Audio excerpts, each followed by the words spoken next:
Welcome back to the Foundation in C# course. We're currently in Module 6, and this lesson we're going to be covering another mini project.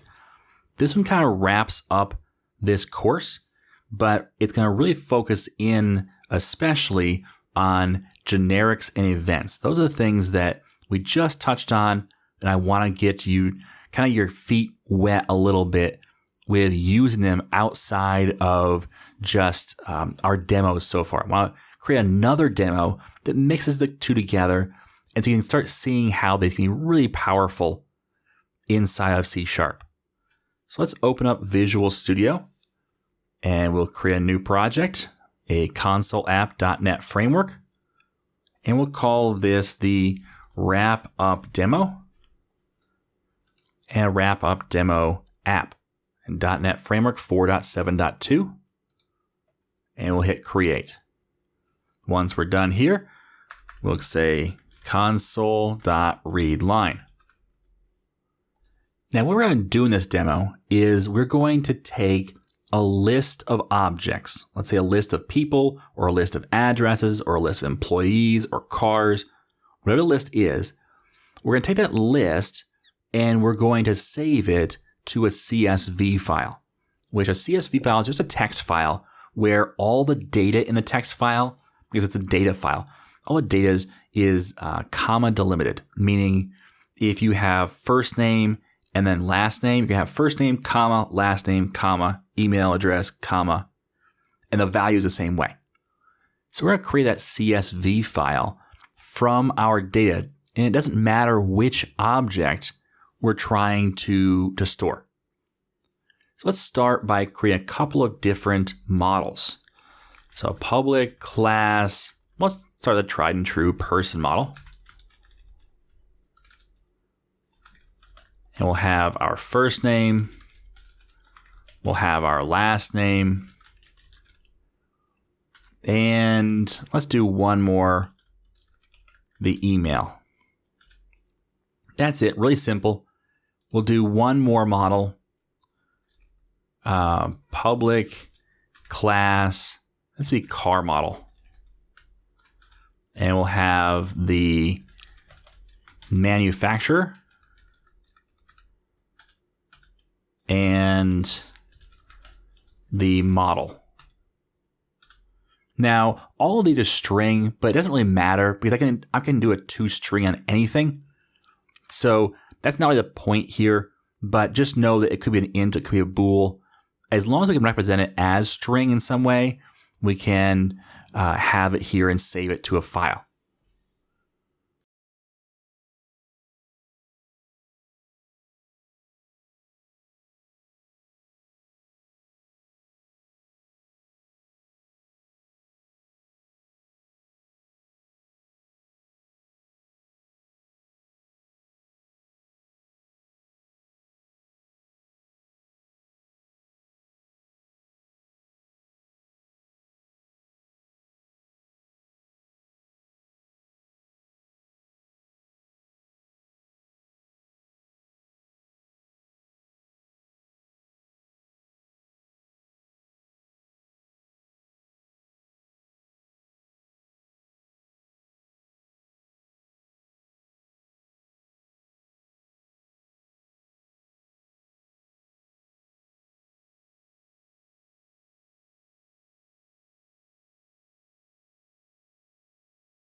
Data, and data we can predict or understand what it is coming from the from our list.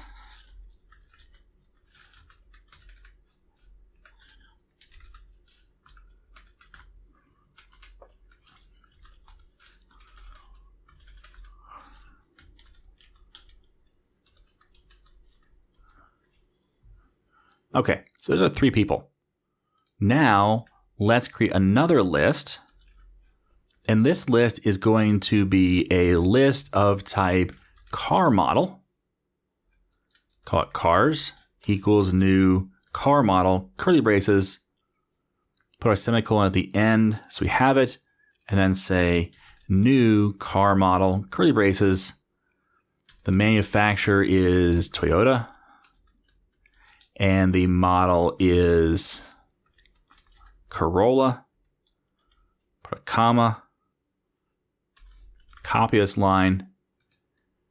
Actually, if you're at the end of a line, like say here, you can Control C without highlighting anything and Control V to paste it in. I often forget that though. It does copy the end of line character turn though. So if I copy this and paste it, it pastes at the end just like that. It's kind of convenient. I often forget it, but Highlander and a Ford Mustang.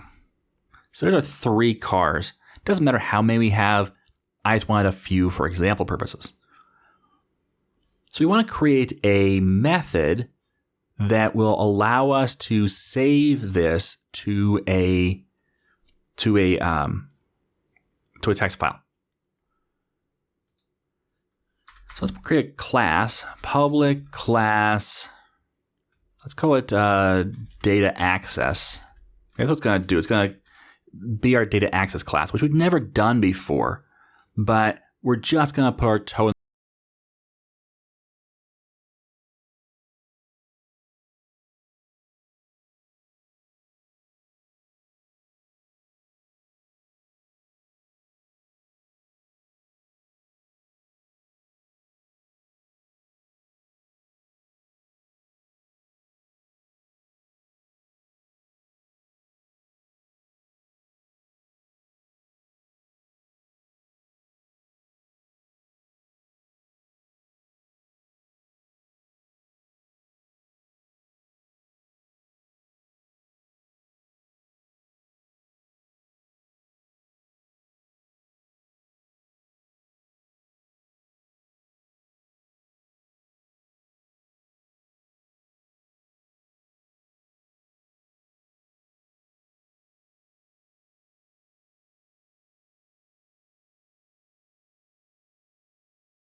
To make sure this only works with items that can be newed up, meaning we can create a new version of it. So I'm going to say it has to have an empty constructor.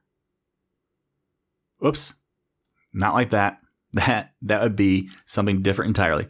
Where T is new. There we go. That's much better. So I'm declaring that T has to have an empty constructor. Now, T is not the list, even though that's what we're going to attach to. T is actually the item we're passing in. In our case, it would be person model or car model. That's very important for this because I'm going to need to create a new instance in order to get the column types. Now, this is going to use reflection, which we haven't really touched on. And in fact, I don't touch on often because of the fact that reflection is not something you will typically do in your development career on normal projects. Reflection is very expensive and it's done very infrequently. However, if you create a lot of tooling or if you do a lot of work with generics, you'll probably end up using some reflection. like we're going to do here. But it's not too hard. We're going to say T, which is the type. And let's give it a name. So it says we're going to create a new variable here. So let's call this our entry equals new T, open, close parens. So we create a new instance, a blank instance of type T, whatever that is. We don't know. Now I'm going to get all the columns, which are the properties. So var calls equals entry, which is that new instance, dot get type. Notice I have that as one of the 4 options. We've never used it before, but get type, that's a method. So it gets the type of object it is, and then says get the properties that are on that type. So it's going to get a list of all the properties, which for person model will be first name, last name, and email. For car model will be manufacturer and model. Now I have a list of columns. So what I can do is I can create my header row. Where are we going to put these rows? Well, let's put them in a list of string. Call it rows. Equals new list of string. And now I can do down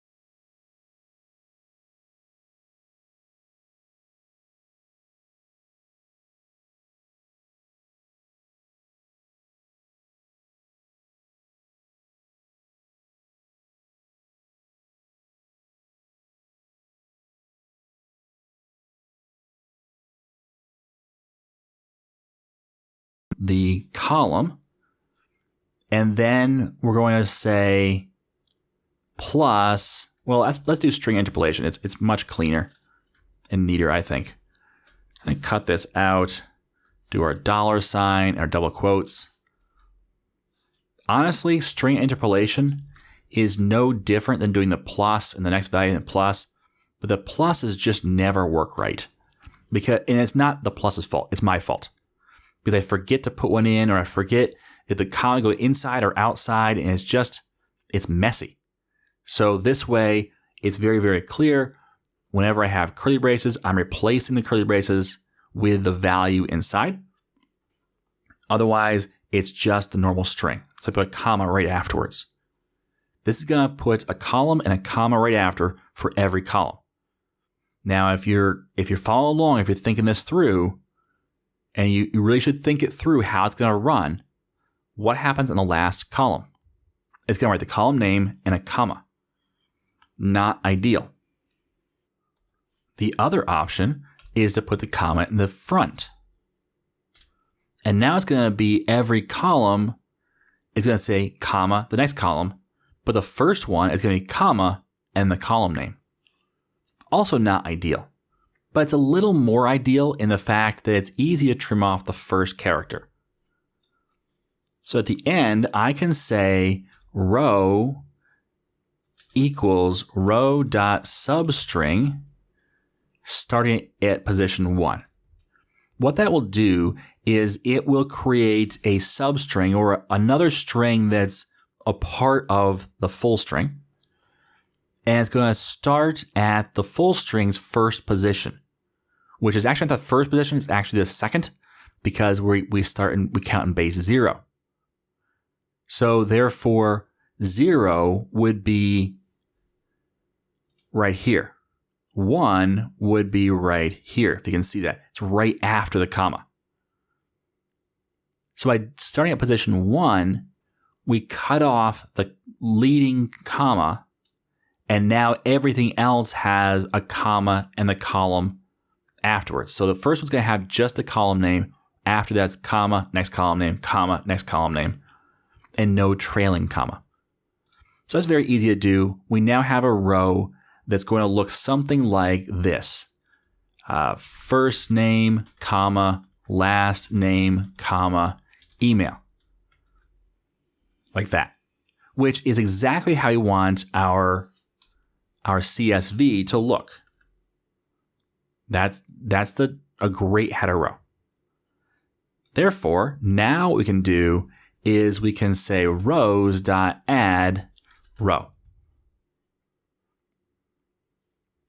So now we have our header row. Now how do we add our value rows? Well, we're going to do a for each, this time on items. Now this is where it gets a little more tricky, but we're going to work through it. So we're actually going to copy all of this and paste it in here. Now, if you're copying and pasting this much code, you should think about dry, and we will. But for right now, I think this will work just fine for us. So we're going to loop through each column in our column list. But instead of just taking the column name, what we need to do instead is we need to get the value for that particular property. So instead of name, we're going to say there's a get value. We're going to pass in an object, in this case, item. That's one of the items we're looping through. So this is a fully filled out class. We're going to pass that in, and then we can just pass in null for the second option. So we get the value for the item's property. So let's just say, and I'm going to try and visualize it. I know it's tricky, but let's visualize it a little bit. So we have these three columns in our calls list, and you pass in this object right here. So you got John Smith and John whatever at AOL.com. Let's do Sue, because Sue's easier. I'm going to Sue at Stormy.net. It's just easier to say. So we're going to loop through. We have this object that's called item right now. That's the item in items. And we're going to loop through each column that we have in our array. We have first name column, last name column, and email column. So we have the first name, and we say, okay, take this record and give me the value of the first name property. Well, that's Sue. Okay, now give me the value of the last name property. Well, that's Storm. Now give me the value of email. Well, that's Sue at Stormy.net. That's what this right here is doing. It's looping through, this one is looping through each of the items. That's the value, the list of T, whatever that is, whether it's car model or person model. And then this right here is looping through each column and using that one specific car model or person model. It's getting the value for each column in that particular item. And it's going to do the same thing it did with the headers, where it does comma and then the value. But then we'll do a substring again, just like before, and then add that row to our list. At the very end of this, after we've done all of this, then we can say, we can actually save to the CSV file, which after all that confusion is very simple. It's just file,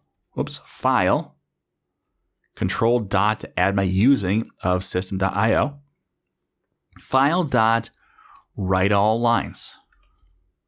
What do you pass into this? You pass in a path, which we don't have yet. So let's just say file path. We'll create that variable. And then either a string array, but notice it's overloaded, or an IEnumerable of string.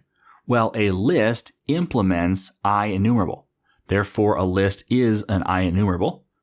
Therefore, we can say that we pass in our rows, which is a list of string. And that's all there is to saving the file. Now let's do this where we say string file path. So we pass in the file path.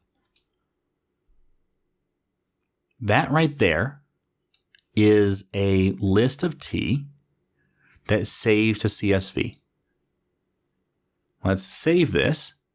Now come up here and use it and see how it works. People.save to CSV when you give a file path. Now this is a little tricky because if I were to put C:/temp, it yells at me right here and says, nope, that's not how it works. That's an unrecognized sequence. And the reason why is because this path right here has a slash in it, which the backslash, I believe, the backslash is used to escape characters. What you'll see some people do, and it's a valid practice, is to do double slash. Because that now escapes the backslash, and therefore it's going to put one backslash in its spot. I find it's highly confusing, especially since you can't copy a path from somewhere and paste it in here. The solution for this is to use the @ symbol in front of your string. And what this does is it tells the string, guess what? You're not going to have escape characters. Therefore, it can have one slash, not a problem. Now I have a path here, so let me just paste it in. Again, I can paste it in since I use that @ symbol in front of my string. And just so you know, you can use the @ symbol with the string interpolation. So you put a $sign there as well, and then replace certain parts with variables. So even though the escape character is not an escape character anymore, the curly braces still work for string interpolation if you want to allow them. So this is the save to CSV path, but I need to give it an actual name. So /people.csv. And that will save the people to the CSV.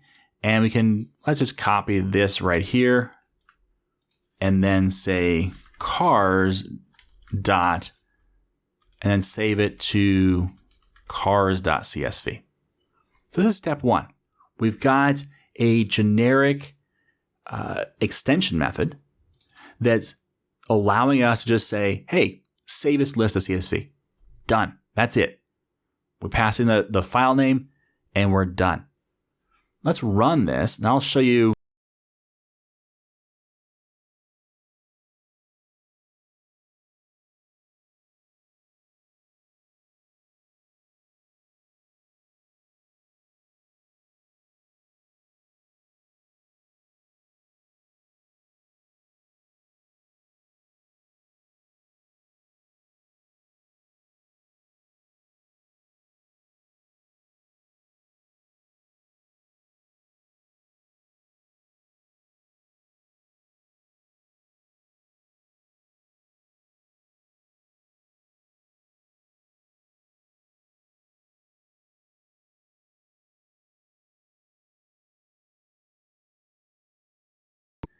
We can delete these and try again if we wanted to.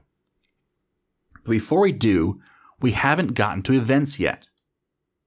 So let's figure out what we can do with events. Well, maybe we don't want to save bad data to a CSV file. That makes sense, right? So if the user gives us bad information where maybe they're putting bad words in their first and last name. So let's just say that's the case. And we're going to create a very, very simple bad word detector on stupid bad words. So let's create down here a private static bool bad word detector. And we'll pass in a string and call it string to test. This is going to detect if a bad word is in the string. So now let's create a really simple bool output equals false, meaning there are no bad words by default. But if string to test to lower, and actually let's cut this out and paste it into a variable just because I don't want to keep saying to lower. So string lowercase test equals that value. And now I can just use this in its place. So if lowercase test equals darn, or lowercase test equals double equals heck. Those are our bad words we're going to test for. Pretty tame bad words. But if we find those, we're going to return true. Now, even further, we should probably say contains and put that in contains. That way, if they said darn it, then it would catch the darn. So the same thing here. We say dot contains and heck. And that contains returns a true or false that indicates whether or not that substring was in the overall string. Whether it's the whole string or part of the string, it'll say true or false if it's in there. Oops, and not return true, output equals true. Then we can return output. The reason I do that instead of saying return true is because it's a lot cleaner to see one return statement at the end. That way, we don't have to hunt through and find out where the return statements are to see if they were exiting early when we didn't expect it to. This way, we're always returning at the end. We can just trace back this output, which it highlights it for us. We can trace back the output to see where those values were changed. So now we have our bad word detector.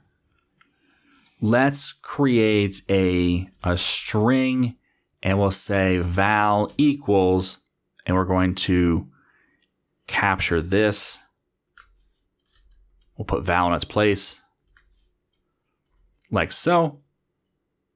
And now we have it into a variable, which get value returns an object. So we can say to string.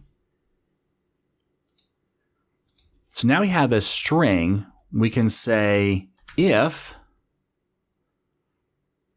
bad word detector passing in val equals false, meaning it passed the bad word detector, then go ahead and, well, actually, no. If it equals true, then we're going to exit out of this for loop for this particular row. Not any other rows, just this particular row.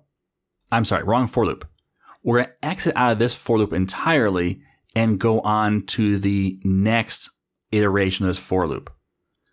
Therefore, we're going to do continue. Actually, no, break.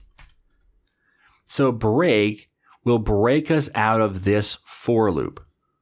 The problem is break will break us out of this for loop. It's going to stop the loop entirely. But what's going to happen is we're now going to come down after the for loop and we're going to add a row to our text file. And that's not a good thing. Therefore, we have to figure out a way to also move on to the next record of our for each. And the only way of doing that is, well, there's a couple ways, but we want to do a continue here. Because continue will say, don't go here or here, go to the next row. The problem is I can't just say continue because then it would never hit these two. So that's not ideal. The other way of going about it is we can capture this value and then we can read it outside of this for loop.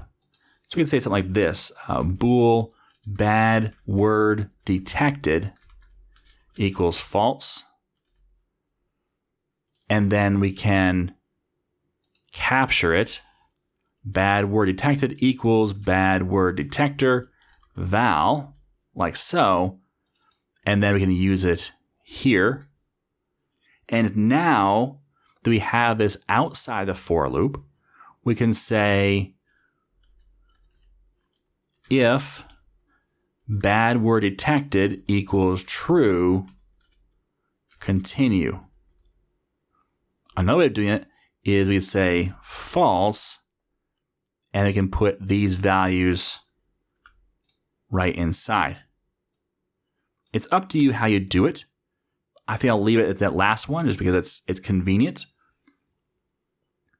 But this way, we're not going to continue the for each loop, and we're not going to write that row, we're not going to add that row to our list if a bad word was detected. So you only add to the list if no bad words were detected. So now we have this bad word detector, which is cool. And if we were to, and let's just, we're going to pause it right here to put a breakpoint at people. But if I were to say, Tim Corey Darnett is my last name, Corey Darnett. And if I were to run this, when it pauses here, people, we have Tim Corey Darnett.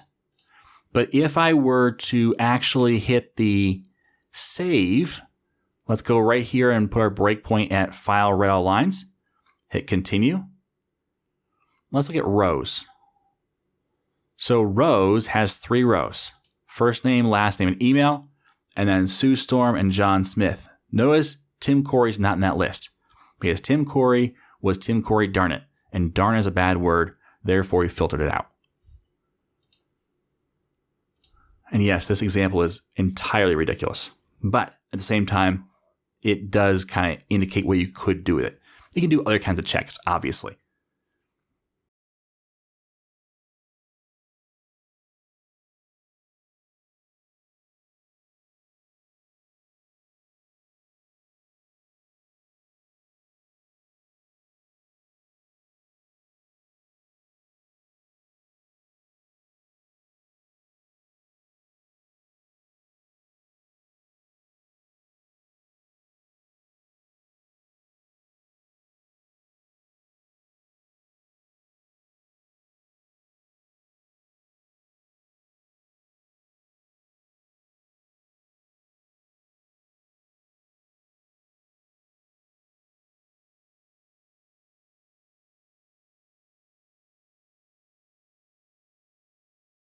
Cheating our class, therefore that's not going to work great.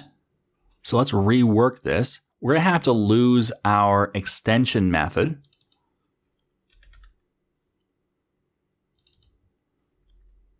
And take away our statics. And then declare T up here, where T is newable. And now I don't need to declare T here, but now I can use it in our event handler. And let's give this a name of bad entry found.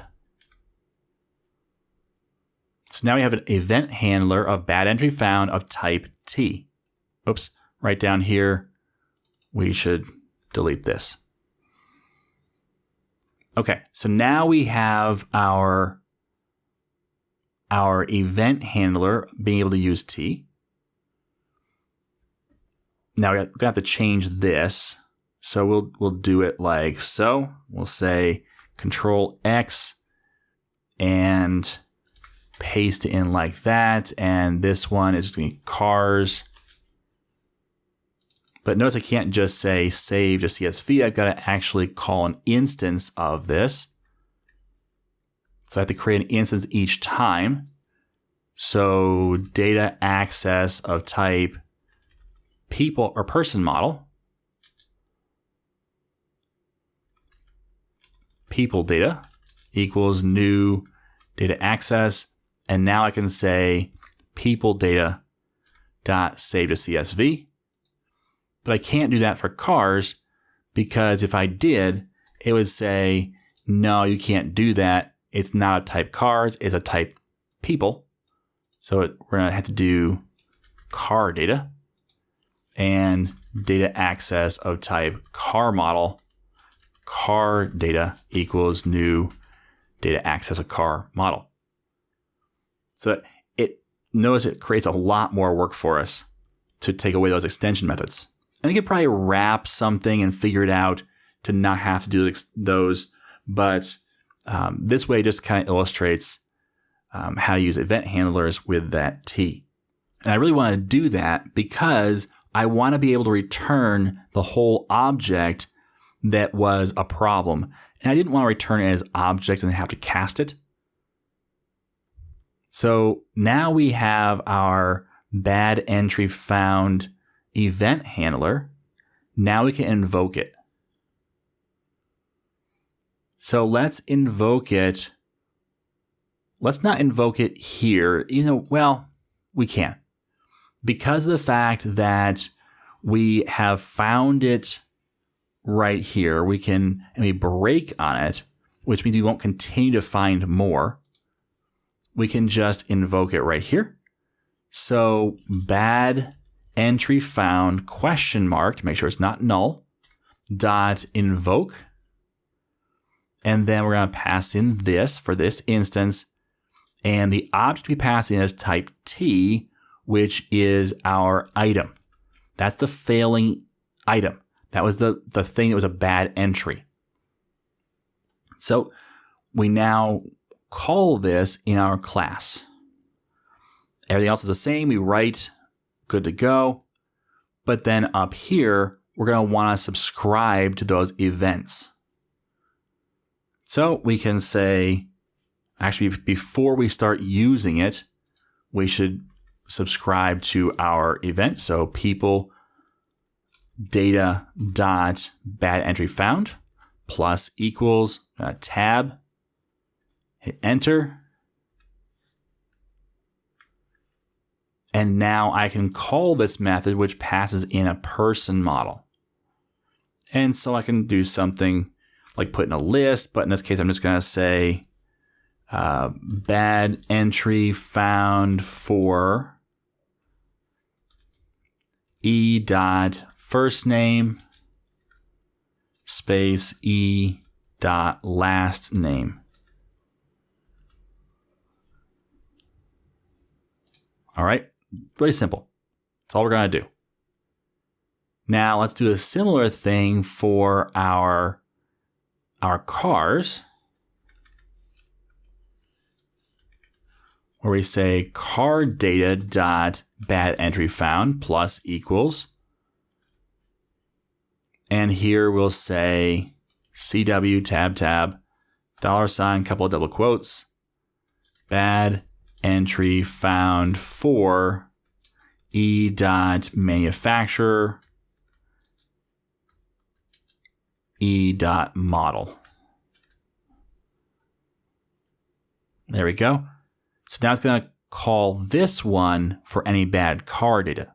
Now notice it's a car model, therefore we can't combine these two because they are different types that we're passing back. If we'd passed back object, we could have. And then we just need to figure out how to cast it to the correct type. Let's run this. And it says bad entry found for Tim Corey Darnett. And that's it. If we start making a real mess of things,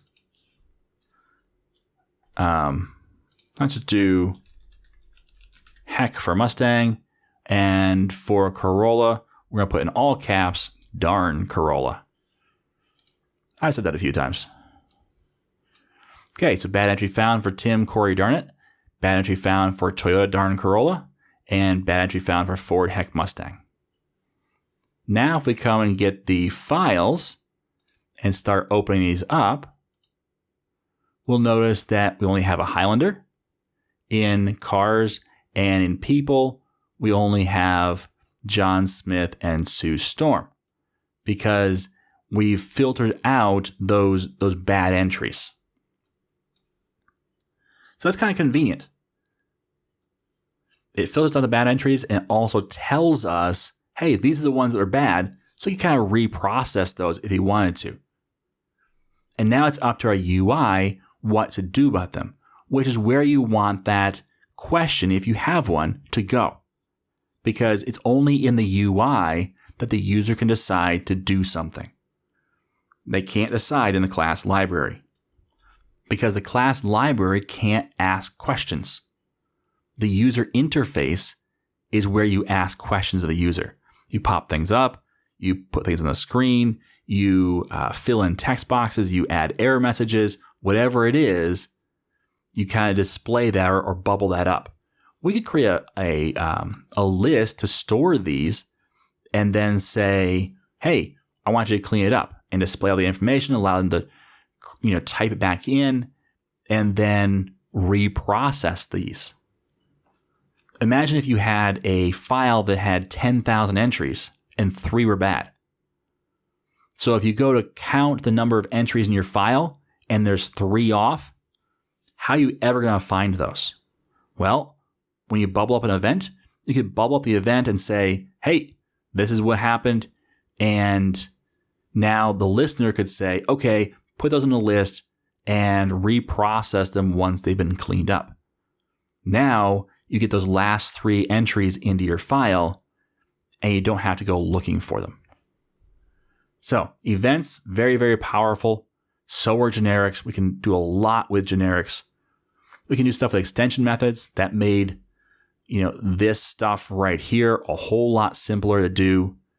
And you could probably still get back to that, but I just kind of want to demonstrate that there's a lot we can do if we kind of think through, how do I optimize this? Whether it's using generics to have one save to CSV, even though it saves different types, or whether it is bubbling up or announcing an event whenever you find bad data. That way you can process most of the records, but then send back the ones that were in error state. I mean, there's so much you can do with generics and events, especially to make your code more flexible and more powerful. All right. So that's the mini project of getting to work with generics and with events.